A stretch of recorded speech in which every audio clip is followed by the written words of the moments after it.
I'ma make it, got no time to be wasting. I got work to do. Do it up, I'ma make it. All you niggas is hating. Watch me make it through. Do it up, I'ma make it. Got no time to be wasting. I got work to do. Do it up, I'ma make it. All you niggas is hating. Watch me make it through.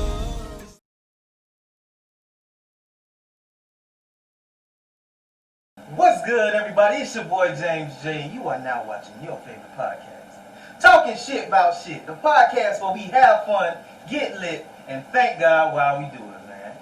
Oh man, we got a beautiful, beautiful guest in the building today. An amazing rapper, just an all-around entrepreneur. Oh man, I done seen this girl perform and she can tear stage down. We got Kieu in the building. Come on in, baby. How you doing, sweetheart? Thank you. Nice to see you. Nice to see you too. Alrighty, go ahead and introduce yourself, let them know. Well, my name is Kieu. Everyone calls me Kieu. It's spelled Kieu. I'm an artist, I'm a rapper. I do a couple of other things, but I'll go ahead and let you guys know that maybe another time. For now, I want to just go ahead and talk about my music and the projects that I have coming up right now. I recently just went ahead and did a feature with another really great artist. Her name is Lulu. She comes from Street Morning. It's a very great group. It's a group down here in South Florida. They hail from Homestead. We went ahead and just dropped our new single, Elastic. You guys can go ahead and go on YouTube and actually check that out. It's right under Lulu featuring Kieu. That's Kieu. And we just dropped that actually a couple weeks ago. Okay. Yeah, and I also have some work on my page. If you guys want to check out my page, it's The Real Kieu on Instagram and QQ on Facebook. I have some great pictures from a photo shoot that I recently did with Ronnie Da Vinci. I'm not sure if you guys know who he is. He's a really good photographer. I've worked with him in the past. He gave me a great visual a couple years ago, and he recently came to me for some work, and I was actually very happy to go ahead and work with him again. Heck yeah, that's what's up, man. That's so awesome, man. Like, you just been doing your thing, man. You know, we got the show. Yeah. So we got the show.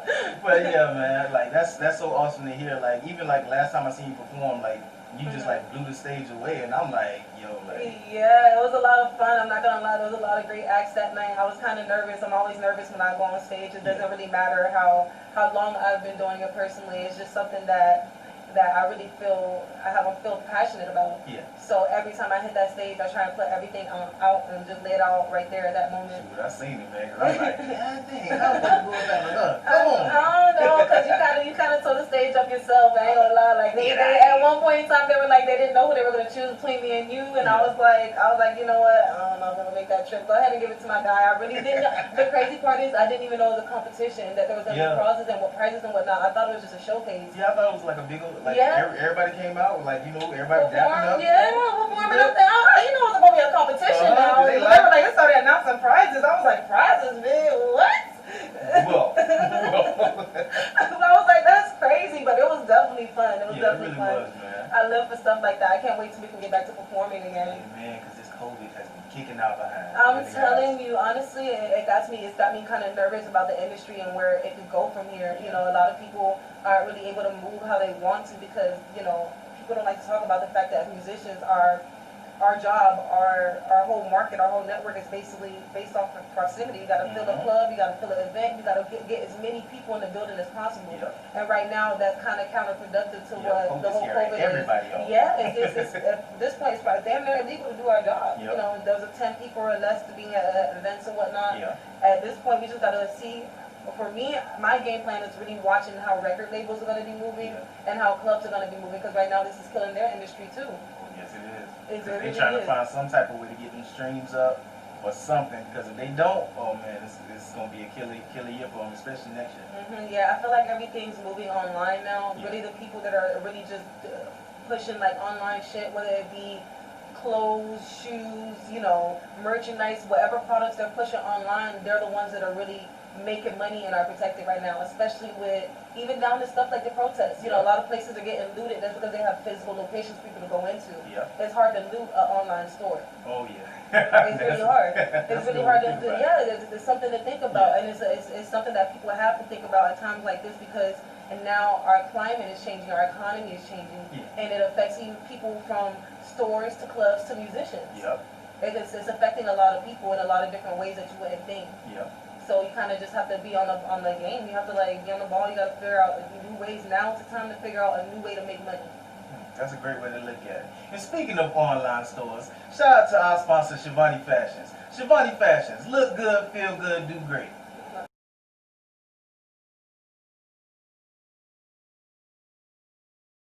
And a special shout out to our sponsor, Shivani Fashions. Look good, feel good, do great. Have you ever went out one day? Let me guess. It made you not feel so good about yourself. Let me go even further to say, your day wasn't great. It happens. Well, that's all about to change with Shivani Fashions. Shivani Fashions, with their high quality style and low prices, will have you looking good and won't break your wallet. Just go online to Mercari, eBay, Facebook Marketplace, wherever you need to go. Type in Shivani Fashions. That's SHAVONNIE Fashions, spelled the regular way. And let them know James J sent you. It won't do nothing for your price now. You don't get no 10%. You don't get no 10% off. But at least let them know that the money they spent is working. Go check them out, people. Shivani Fashions. Look good, feel good, do great.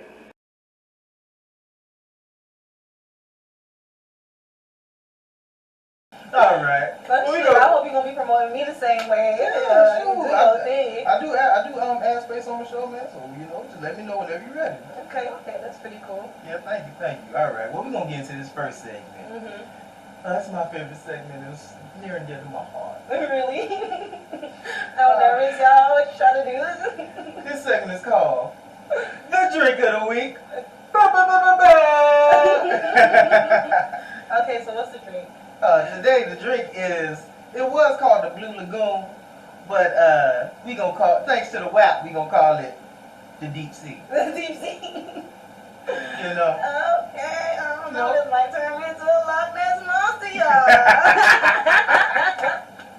Yeah, but we got the Deep Sea, baby. Oh man. The Deep Sea. What is this, like a shot or a drink? It's more of a drink, it's more of a sweeter drink. Okay, what it got in it? It got vodka. Vodka? I like vodka. I'm not, honestly, if it comes to white, I lean more towards tequila. Yeah. I'm more of a tequila drinker. Oh Lord. But vodka, I can deal with vodka. She get Mexican crazy. Put out that Patron me, please. Oh my goodness, Patron. Oh Lord. I don't know. Women in Patron is just not a good mix. What you mean? It's a great mix. It causes That's what the mix problems. is. Women Patron. That's the mix. It's literally supposed to be half and half. Add a little bit of ice cube, shake that thing up, and she good. Oh, that's a. Women in Patron. That caused so many men heart attacks. Heart attacks for y'all? What? What happened? Don't tell me not good for your health now, because I think. Oh no, it's great. It's great for your health, but it ain't all that good for your heart. I'm just saying, but tequila and women is just. So what do you drink when you drink clear? Vodka? Yeah, vodka. I could go with a nice. What's a good vodka to you? Because I used to be a bartender. I was bartending for a couple of years. I actually still make drinks now. Okay. So I'm a drink connoisseur. Oh yeah. I know my drinks. I know my liquors. I know what goes well together. I know what doesn't go well together. Yeah. So what would you think is a good vodka for you? For me, probably Ciroc. Ciroc, you're so basic. Everybody does Ciroc. Cause like me, white don't really take me up. Like if I start drinking brown, that's where I turn. That's a different type of monster. Yeah, that's a whole. I get the 6-pack abs and everything. I ain't no shirt. Like, hey, I be out here. What kind of brown got you like that?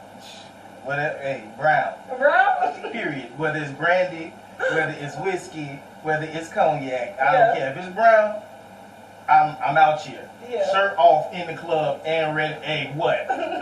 It's whatever. We're gonna keep you a white. Man. We don't need the 6-packs coming out. Hey, I be flexing for real. Yeah, man. Okay, so these are drinks, not shots, right? Yeah, these are this is gonna be a drink. Okay. This is like something I just kind of Is this like a drinking game? No. Are you gonna ask questions and then I gotta sip? Oh no. It's like, listen, man, I don't did a lot of parties with a lot of friends. Yeah. And there are a lot of ways to get fucked up. Yeah. Listen, you'd be surprised. So I gotta know exactly what the stipulations is before I just jump into this. Yeah. Or can we just sip and chill? This is a real sip, you know, just tell me what you think of the drink, because, you know, it's something I kind of like threw together. You threw it together? Yeah, I threw it together. Oh, okay, that's pretty cool. Just a little something. It actually comes with lemon. I made like a lemonade ice cubes, because it's supposed to look like, you know, the fish in the sea. Oh, so you got gummy fish? Like yeah, I got the little gummy fish. I wasn't gonna put them in there, but I didn't know how you felt about it. You see, to tell you the truth, I'm not really a sugar person like that. I don't mind dealing with gummies. Like, gummies taste good. Like, I'll fuck up some gummy worms. Yeah. But like candy bars and chocolate and shit like that, I'm not really a sugar person. I don't even drink soda. Like chocolate? I like chocolate, but I'll literally take like maybe like one bite. That's it. Oh Lord. I am not a sugar person. I weaned myself off of sugar a long time ago. It's not good for you. It's really not good for you. It probably ain't, but boy, I love sugar. That's oh Lord. No, the thing is, man, I scared the shit out of myself. I did a GMO project, research project back in college. Yeah. Man, they be fucking up our food. Listen, listen. The shit that goes into food will make you sick as fuck, and sugar is one of them. So I do not fuck with sugar all like that. Refined sugar, like you got, like if you gonna do sugar, you gotta do that raw sugar. Yeah. Like that or organic. Yeah. And even organic sometimes it can get kind of sketchy. Yeah. A little sketchy, so I don't know. They can say it's organic. They organically grew it in a lab. That's what happened. So I pick and choose, and one thing is I felt like I could live without so much with sugar. Yeah. So I was like, let me just go ahead and cut back on that a little bit. And now at this point, I don't even really crave sugar like that. If I want something sweet, honestly, I'll grab a fruit or drink some like fruit punch or fruit juice or some shit like that. Yeah, and even that's not good for you because it's Minute Maid juice. That shit be busting. Yeah, listen, the fruit punch, the berry punch, I will grab that if I want some sugar. Honestly, I don't like that blue lemonade shit. And you know what else I don't really like, but my mom stayed buying that shit, the berry lemonade, the Hawaiian punch one. It's like I don't like I don't like that. Like Hawaiian punch ain't never been the same since after you turn 10. Hawaiian punch don't never be the same. It really don't. You know what also see like that? But we used to be busting back in the day. What? Jungle punch. Oh. Listen. If you know, you motherfucking know. If you know, you know. She said the right thing. The jungle punch, bitch. Listen. Oh man, that used to be the drink back in the day. Listen. Cause you get two bags of chips, and you get your jungle punch, and you good for the day. Don't ask me for nothing. Don't ask me for none. That is my lunch. That was my lunch all through middle school. Yeah. Cause I go to the store early in the morning. If you go to Drew, you know where the store at, right down the street. I go to the store, grab my jungle punch, and grab me 2 bags of chips, and don't ask me for none. Don't ask me for nothing. Listen, if you know, you know. That jungle punch, I don't know. Have you seen it since? Like, I haven't seen that shit in like 10+ years. I ain't. My mom put me onto that. Last time I tasted it, I was so disappointed because it tastes like they either changed the recipe. You know what? I think I did taste it a couple years ago. Now I think they did change the recipe, but back in the day, listen, that's all you needed. That's all you fucking needed. Hey, I feel for the people today who ain't never get to taste that shit. The little youngins, they got this. Listen. They gotta take that L. Fuck me. They gotta take that L. We will take those memories and keep them. We'll let y'all know about them when y'all, get a little older or something. Yeah. Oh man. Okay, so. All right. Let's go ahead. Yeah. Oh no, he's already mixing everything. Like I already mixed. I had him waiting in the freezer last night. Don't want it to be nice and cold. Plus, black people be on that POC. Yeah. Sometimes we be late and stuff, so yeah, okay. I'm sorry, I told you. Ooh, this tastes good. I like that. Yeah, you definitely should have blended this and just made this a slushy bowl. Yeah. Oh, now I see that because I was like, I was gonna have it with the little fish in it and everything. Listen, it's fire though. I like it. What did you put in it? Oh, it's the blue raspberry Fanta, and I made some homemade lemonade with it. Mix them together. So that's the blue lemonade kind of effect that you were talking about? Yeah. I'm not gonna lie, that's fire though. I like that. I got a little tang to it. Yeah. I got a little sweetness to it. I'm not really a sugar person. I was just telling you this. But that sugar tastes good. Oh, listen. Thank you so very much. And what made you come up with something like this? Nice. At least you're being honest. Yeah. Like a lot of times I just be wanting to try different things and everything. So a lot of times I just mess around and come up with something and be like, oh, that actually tastes really good. But the thing you gotta do, you can't taste it that night and say it tastes really good. You gotta wait till the morning. Try it again. So wait. Don't try it while you what like? No, you try it while you drunk, but you gotta make sure you write it down. Okay, This is real. This is what's real the process? process. I want to know the process. I Yeah. want to know. I'm curious. So like a lot of times, you know, I be drinking, turning up, and like me, I don't need everybody around me. Like I can turn up by myself. I will sit here, put on my music, and literally. I like the vibe you got. You know, thank nice you. area. And I stand there with my mic. You see my mic over there. I would take my mic and literally put on some music and just sing. Yeah. Sing to myself. And you have a really nice voice. Like I said, like I heard you at the competition when we initially met a couple years ago. And when I saw you on stage performing, I was like, yeah, this guy has a lot of talent and a lot of skill.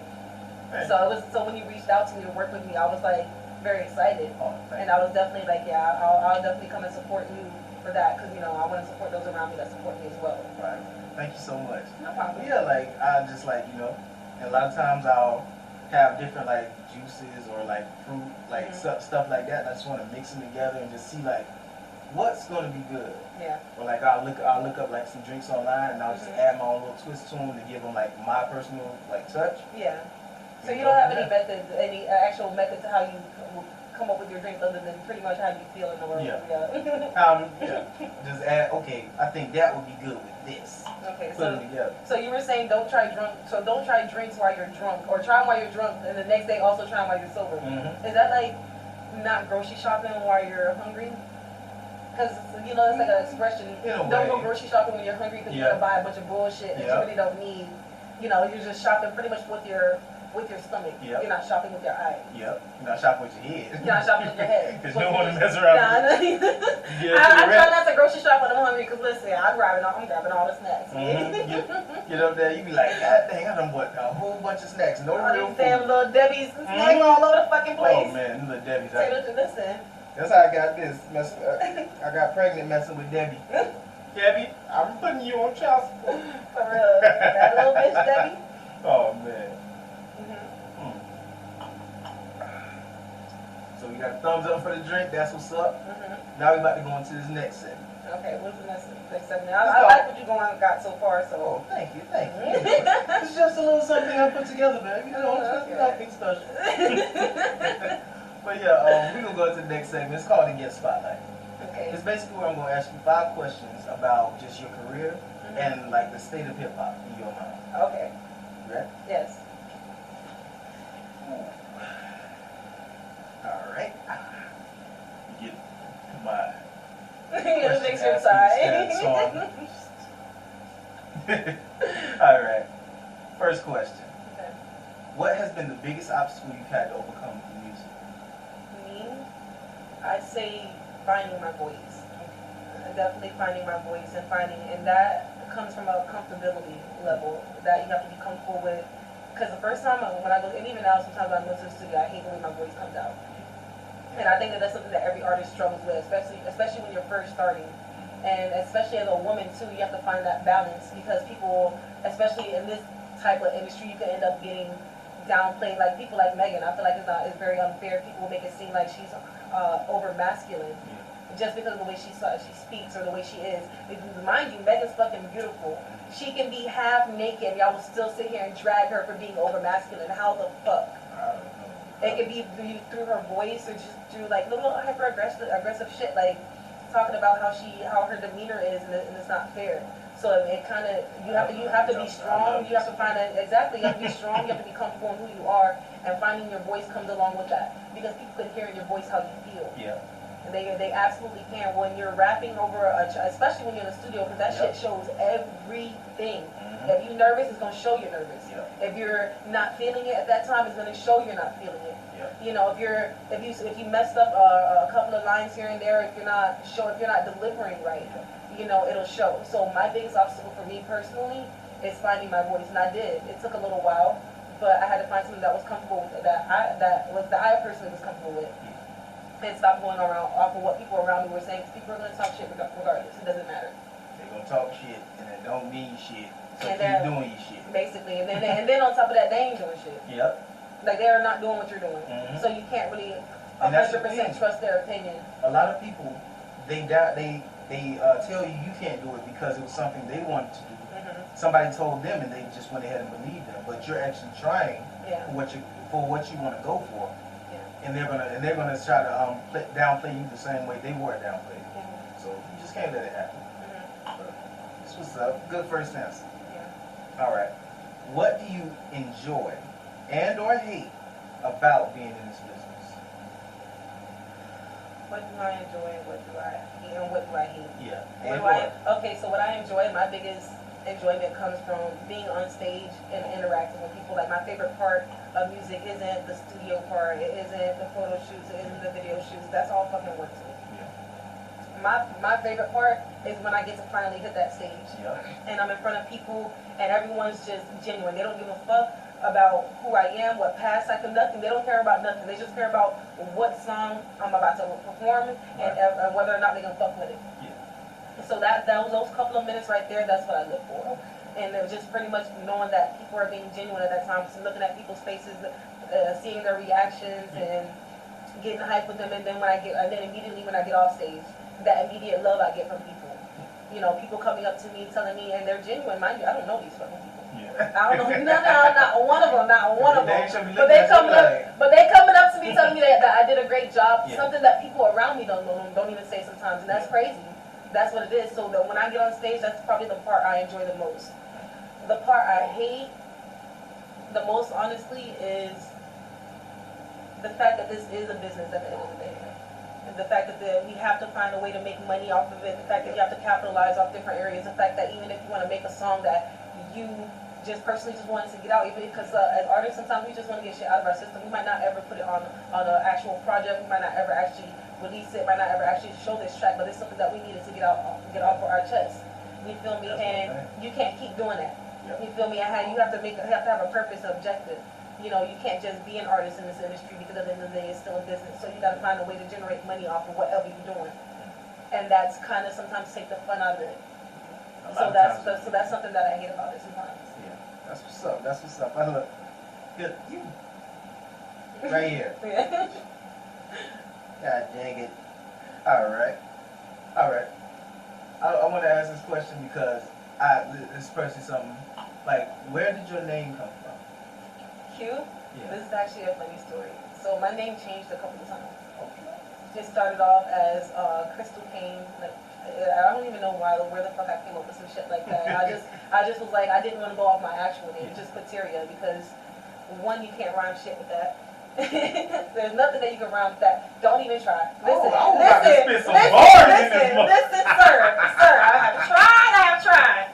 You can't rhyme shit with it. One. And it's just and the fact that you have to try and find so many different ways. I was just not about to do that. Yeah. So I wanted to find something that easily rhymed.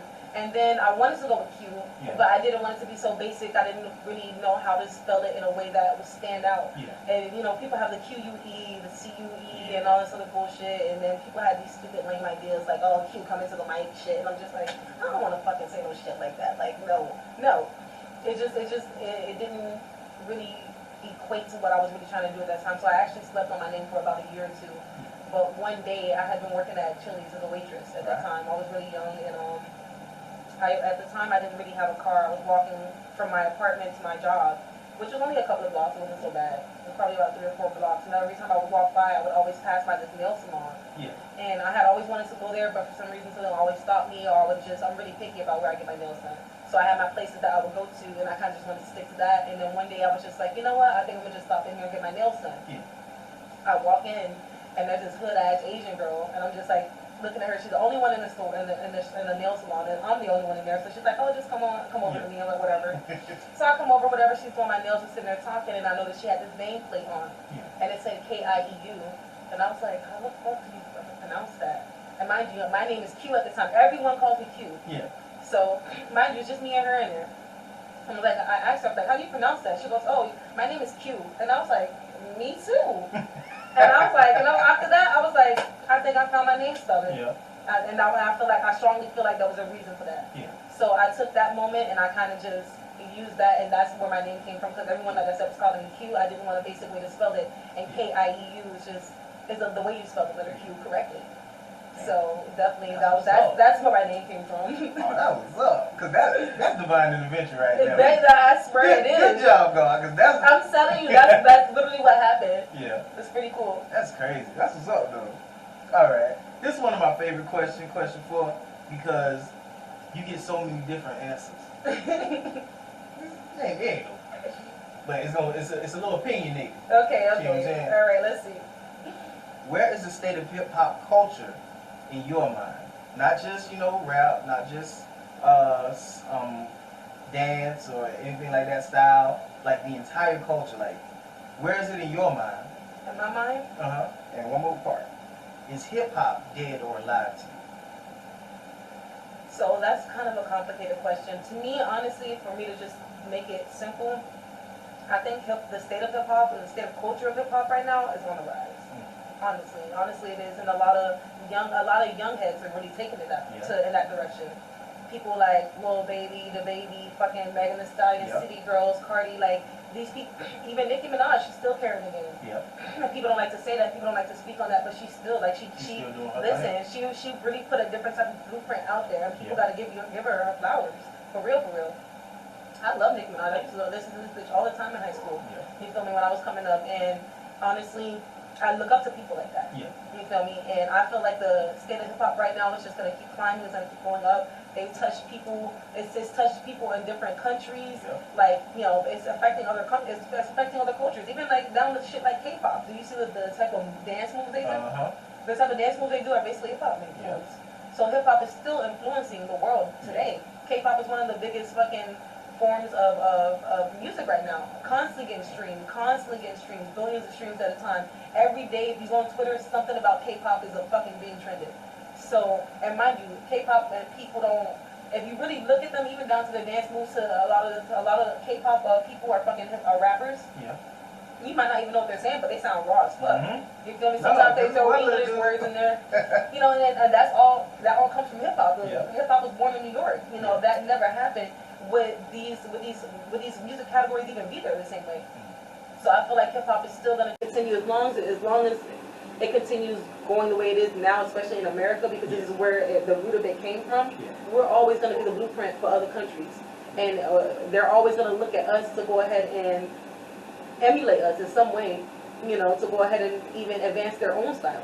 How are you going to keep advancing stuff like K-pop if one of their foundations come from hip hop? If we just stopped, would their culture, would it just stay there, or if we kept doing different, if we kept doing different shit, over the next couple of years as hip hop develops, will that pretty much spin off in their genre to help them go ahead and advance a certain way as well? If we started changing our dance moves, like people are doing shoots and shit like that, now they're doing it in their videos. If we didn't come up with dance moves and shit like that, and we just stopped, would theirs continue advancing the same way? And this isn't just in that general area. This is all over the country. Even all over the world. Even down to people who do like UK rappers and shit like that. Like with all the drill. Drill rapper, like drill rapper just came around a couple years ago. I think Chief Keef was one of the people who really put drill rap. And look at where drill rap is now. All over the fucking world. All over the fucking world. They got drill rap in the UK. Exactly. Crazy. What? Exactly. So, but if somebody hadn't put us onto that about 10 years ago, Chief Keef, then would it have influenced the rest of the world like that, and helped them advance their own genres? So I think the state of hip hop, the culture of hip hop, is actually really good right now. It's going to continue expanding. It's going to continue going up, and I don't believe it's dead at all. I think it's going to continue changing, and people don't like a lot of people, especially older people, don't like change. They don't like change, but time was always going to change shit. Whatever they're doing this year, they're not going to be doing next year. And you can't get mad at that because y'all were doing the same shit. How people rap in the 80s. They're not rapping the same music. Talk about what's this music. 80s and 90s rap are different from fucking 90s and 2000s rap, from 2000 to 2010 rap. It's gonna continue changing, and a lot of people resist change and need to stop that. The change you can't say hip hop is dead just because it's not going the same way that you imagined it or the way it was when you grew up. It's just different. It's changing. It's gonna change. It's not gonna be the same. You're gonna disappoint yourself or every time if you expect hip hop to stay the same. It's not. I like that. See, goddamn. Where y'all be at with these answers? See? No. See. I ain't gonna say that. Nah. You know, but that was a really good answer. That was a really good way to look at it. That's why I love that question because it can you know just be like that one topic, or it can break off into so many tangents. Like I just love that question. Yeah. All right, last question. What era would you place your music in? Mine? Yeah. If you had a specific era that was just like, hey, I know like if I was like in this era or whatever, a certain little time span, like I know I'd kill it. I want honestly my music to be timeless. I want my music to be timeless. I want you to be able to play it in any era. If I were to place, I want to be able to place my music in the 90s and have it pop. Have my music placed in 2010s or in the 80s and still will pop the same way. I want my music to just go past any era because there are songs now that I can play from the 90s. Yeah. That listen would probably outbang some shit that people are coming up with now. You feel me? Like Knocking the Boots by H-Town. Probably the only song I know by them. But when you put that song on in the club, everybody go crazy. And then you play a song by some lame whack ass artist next day, and people are just like, "What the fuck is this?" Mind you, this motherfucker just came up with this song last week. Yep. You feel me? So I personally want my music to be timeless. I would say, for the sake of argument and because I want my shit to blow now, I'm gonna say I would place it in this era. Right. You feel me? Because I want my shit to blow now. Right now. But now today. Yeah, but speaking generally, I want my music to be timeless. Yeah. That's what's up. I like that. Yeah. All right. Well, that's it for that segment. Okay, now we're gonna go into another segment. This segment can get a little, This segment is called Nigga. Everybody do that because you just be like. What is this? Some like groundbreaking like? No. It's just like you know you ever see stuff like whether it's on the news or on the internet, and you just be like, yeah. What is you doing? I've had a couple moments like that. Yeah, like usually we would like find something like crazy that's going on in the world, but I think we need to talk about this because I've been trying to avoid it the last couple episodes, but the unfortunate passing of Chadwick Boseman. Oh yeah. Yeah, like I don't like. I'm still kind of shocked because like I was just doing like a whole movie marathon of this man, and then now y'all talking about he just gone. And it's like it's very sad to hear. Condolences to his family. I don't really know his family, but you know, if I had the chance to reach out and show them how it impacted my life as a black woman and as a woman today, I would definitely let them know as a fan. I definitely appreciate the work that he put out. You know. And I'm a Marvel fan too. Like I'm one of them like people that are like down to cosplay type shit. So like I'm really into Marvel. So when they came out with Black Panther, I was so excited, and I was actually really looking forward to what they were going to do in Black Panther 2. And not just because of Black Panther 2, because like I said, I'm a Marvel fan, so I look forward to every movie that's coming out. But Black Panther in particular showed a different part of black people and what we could be. And honestly, a lot of the shit that was going on in the dialect and the way they were speaking, the way they were acting, their demeanor and shit like that, that's secondhand of black people. So we understood it in a different way than non-black people did. You know, even down to when, what was it, Michael B. Jordan was like, oh, hey, auntie. Yeah. Listen. Black people reacted a different way than non-black people. Just they probably was like, oh, like, yeah, you feel me? But us be like, ah, shade. You feel me? So like definitely like, and not only that, he didn't just do Black Panther. People like to blow that one up because that's the one that impacted and that had the most, I guess, like views and shit like that. But he did a lot of different work. He did like the Jackie Robinson, 42. I watched that movie actually when it first came out. Yeah. He did James Brown too. I haven't seen that one yet. Amazing job. I have no doubt in my mind. He's a really talented actor. And he didn't have like, you know, a dance double, like dude to come in like and like actually take over the dance and performing part. He did that himself.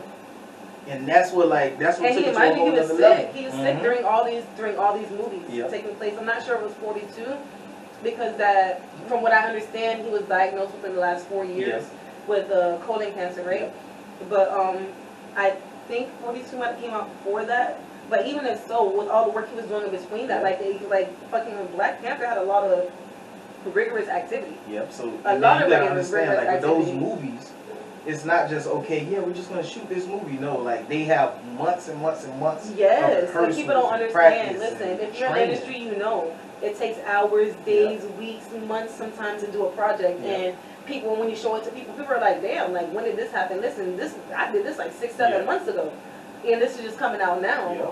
You feel me? So during that time when people thought you weren't working or doing some other shit, and now they're starting to see the benefits of it, you know, and visually, whether it be through the music or through the photo shoot or through the video shoot, the actual video coming out and shit like that. They don't know how long ago you did that and how much work and sweat went into that during that time too. How much time and effort you put in. Yeah, Like, a lot of people don't know that. They're oblivious to that side of the industry, and that's another thing that I'm not too fond of. Yeah. You feel me?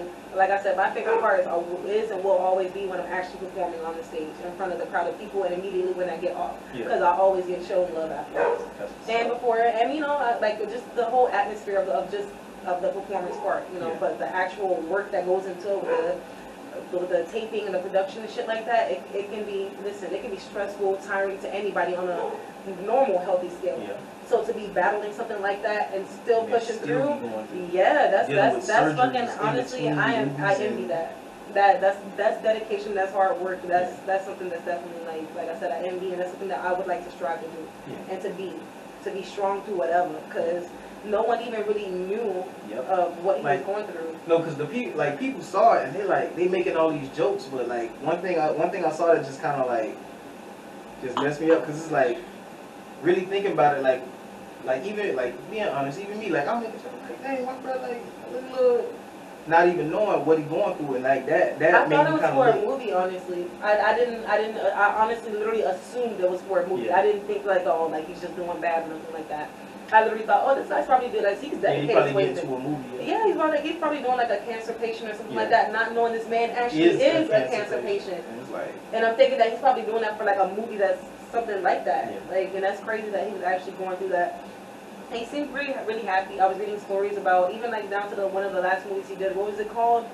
The Five Bloods. Oh yeah. On Netflix. That was actually really good. Yes. So they said that one day it was really hot because, you know, I think they did actually shoot it in Africa and shit like that, and or some part of like a hot ass region or whatever. And I think that him and his wife came out there one day with water guns and was playing with everybody with water guns because it was really, really hot as fuck. Yeah. Mind you, this man is already at the stage, because if you see how he looked in Five Bloods, he was a little bit, you know, skinnier. Yeah, so like, mind you, he's probably in the last couple of months going through this shit, and he still has this good positive outlook on life, and still trying to bring joy to other people, and that was pretty cool. Is that and then one thing, he went out memorably. Like he didn't just go out like, oh, woe is me, I'm just gonna be sad about it. He left a legacy that no one can truly tarnish or nothing. Tarnish. Like he left on such a high note, on such in such a blaze of glory. And it's like that, just being that strong to do that. That was amazing to me. That just really made a nigga sit down and be like, man, it was just crazy, man. Yeah. It's pretty cool. Oh, we just gonna go ahead and go into the next segment. So we kind of brought the mood down, but no, honestly, I don't think so. I don't think that you could ever bring the mood down on something like that, because honestly, like you said, we're talking about someone's legacy, someone that impacted Black culture, as well as the theater, the acting. Yeah, the box office, the fucking theater acting. I'm pretty sure he inspired a lot of young Black men to probably want to be actors. Yeah. So I don't think that it'll ever be a bad thing. Like he said in Black Panther, they don't think of death as the end. No. They don't think of death as the end. It's more of like the beginning of something else. You know what I mean? So, and I think that he understood that probably better than a lot of other people on set at the time. Yeah. And that's probably one of the reasons why he also did that movie too. Yeah. He did it so well. So well. Because in that scene, if you really look back at it, it makes so much more sense on how he could really portray that and show that. Yeah, embody that character. Yeah. I think that's pretty cool. That's what's up. We're gonna go ahead and get into the next segment. You know, sometimes the nigga segment, it brings us down a little bit. But I always like to end the show taking us back up. This segment is called Testimony Time. Testimony, okay. It's a time where we thank God for just bringing us through a situation that we just thought was unbeatable. Yeah. People know my story. I've told my story a bunch of times, this is my time to hear somebody else's story out, because maybe your story can help somebody who's watching on live, or is going to actually watch us, on YouTube. Oh, okay, no problem. So, my testimony to God, honestly, is one day I was really going through some shit, and like I had a Bible actually on my bed, and I think it was like actually next to it or something like that, and I was just like, I was talking to God. I had this whole deep conversation. I said a prayer. I asked him to go ahead and bring me through what I was going through, and I asked him for a sign to go ahead and show me something, anything about how I can just push through this, how I can beat this, how I can be better. Show me a reason why I need to go ahead and push through this, or how I can. Show me how I can go ahead and support myself and just push through whatever situation I was going through at the time. I don't even remember what it was, honestly, but I needed some type of sign. So I take the Bible that's next to me, and I actually open it up to a random page. And the story started off with Noah's Ark. Yeah. Everybody knows the story of Noah's Ark. 40 days, 40 nights, boat. Get the animals 2 by 2, everything 2 by 2. And I'm thinking, well, why am I, reading this? Like, this, everyone knows this story. Like, it's really basic, but let me go ahead and God brought me this. Let me go ahead and start reading the story. So I go ahead and start reading the story. Going through the whole, boat, no one believing him. Going through the 40 days, 40 nights. You go ahead and get the everything, his wife, his son's wives, and everything, the animals, bring them all 2 by 2 onto the boat, into the ark and whatnot.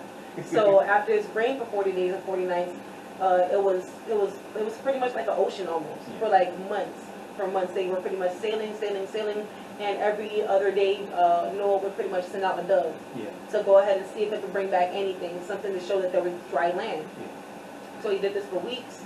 He would send out the dove wouldn't come back with anything, which is literally come back to the boat and just land back on the boat. He's like, okay, so there's nothing there. So one day he happened to send the dove back out, and the dove came back with a leak. So he's like, well, I think that maybe we can go ahead and actually dock and let the animals and everybody back out again, so we can go ahead and start civilization again. So I was like, oh, okay. He goes ahead and pulls the boat over. They go ahead and actually start going onto land. And the date that happened actually is the 27th day of the 2nd month of the year, which is my birthday. Yeah. That's great. Yeah, so the day they were able to go ahead and actually start life again after, the whole 40 days, 40 nights, and everything got washed away was the day not the day I was born, because of course I wasn't born that day, but on my date of birth, the 27th of February. Yeah, you feel me? So I was like, I thought that was pretty cool, and that was something that's my testimony, and that's something that will always be my testimony, because that's something that's real to me. And like I said, when I first opened up the book and I'm reading about Noah's Ark, the story that everybody knows, and I'm just like, God, why did you bring me here? And I'm reading, I get to the end, and at the end, literally the last couple of sentences where it says on the 2nd day, on the 27th day of the 2nd month, and I had to read that a couple times to really understand and see if this is really for me. And that message for me personally was for me. So I thought that was pretty cool, and that's something that I carry with me every day in this industry to continue to push me that I'm here for a reason. I'm here to show something that maybe is to bring in something new. For me personally, I'm just going to continue trying to bring something new to the table, because apparently that's what I'm supposed to do anyway. So that's my testimony. That's awesome. That's how you do it, man. Like, no, like for real, like you speaking some real stuff. Like sometimes like we do get into those modes where we kind of shut down, and God has to bring back to our remembrance. Like you could be like dead already. You could be gone, like, and you just gotta like, and God will just give you one little simple scripture that will just like reawaken something in you. And like a lot of times we need that, and that's why He wants us to have constant communication with Him. Because once we stop communicating with Him, we lose that source of strength. Because if we keep believing in our bodies, that's where we fail. If we keep believing in us and what we can do, like us, me, that's where we fail. We have to look to a higher strength. We are how would I say that? We are basically 3 parts. We are spirit, we are spirit, soul, and body. And if our spirit is not being fed, then it can't help our soul, and it dang sure can't help our body. So that's what's up. That's what's up. Yeah. I just try and carry that, like I said, with me every day to go ahead and give myself a reason. If I don't have no reason, then God showed me a reason years ago, and I use that to go ahead and just, as my strength, to go ahead and keep pushing. And so I lean on God when I can't lean on nobody else. Amen. And with that we say, God is real. He is. Alrighty, man. That was another episode of Talking Shit About Shit. Kieu, I thank you so much for coming on, sweetie. Oh my goodness. Thank you for having me. Oh, you're welcome. You're welcome. You're gonna be back. We got more stuff. We're gonna be back. What's the name? Before you go, please give them all your social media. Run it down. Okay, guys. So you can go ahead and follow me on Instagram. It's gonna be The Real Kieu, TheRealKieu. Again, that's The Real Kieu, TheRealKieu. That's on Instagram. If you want to follow me on Facebook, it's QQ Kieu. KIEU. Okay. Literally, what's what it is. You can find, if you want to go ahead and message me, try and reach out to me, whether it be for work. Like I said, I recently just went ahead and did a photo shoot. I definitely do have singles coming up. You guys are going to be looking out for Look Good and for Dream With You. I went ahead and did a feature with a very good friend of mine. Her name is Bianca. You guys are going to be seeing, actually, I don't have a drop date for it yet, but it will be coming out very soon, so you guys be on the lookout for that. Just go ahead and follow me on social media to go ahead and keep up with what I have going on, because it changes every week. But I do want to go ahead and work with people around me too, so don't be afraid to reach out to me. I look like one, but I'm not a bitch. No, you don't. Listen. Reach out to me. I don't mind working with people, and I want to go ahead and actually be able to work with more people. So definitely reach out to me throughout all my social media, whether it be through Facebook or Instagram, and I'll go ahead and reach back out to you. That's what's up. That's what's up. Again, thank you so much, sweetie. And do me a favor and go on YouTube and look up Elastic featuring Lulu featuring Kieu. That's on YouTube. Elastic, ELASTIC, and Lulu LULU featuring Kieu KIEU. That's actually something that we just dropped a couple weeks ago. Right. That video is fire as fuck. We worked with Jason Moss for that. You guys can go ahead and also look into that as well. He's a very good director, and he's very good at video shoots and also at other things photography wise. So go ahead and check him out, check out Lulu, and also check me out as well. I'm going to have work coming out soon, and definitely check out that video on YouTube. All right. I'm sorry. You got it all. We got enough time on the camera. Hey, y'all better watch. Nah, man. But, we welcomed you to the shit show, and now it's time for you to go. We out.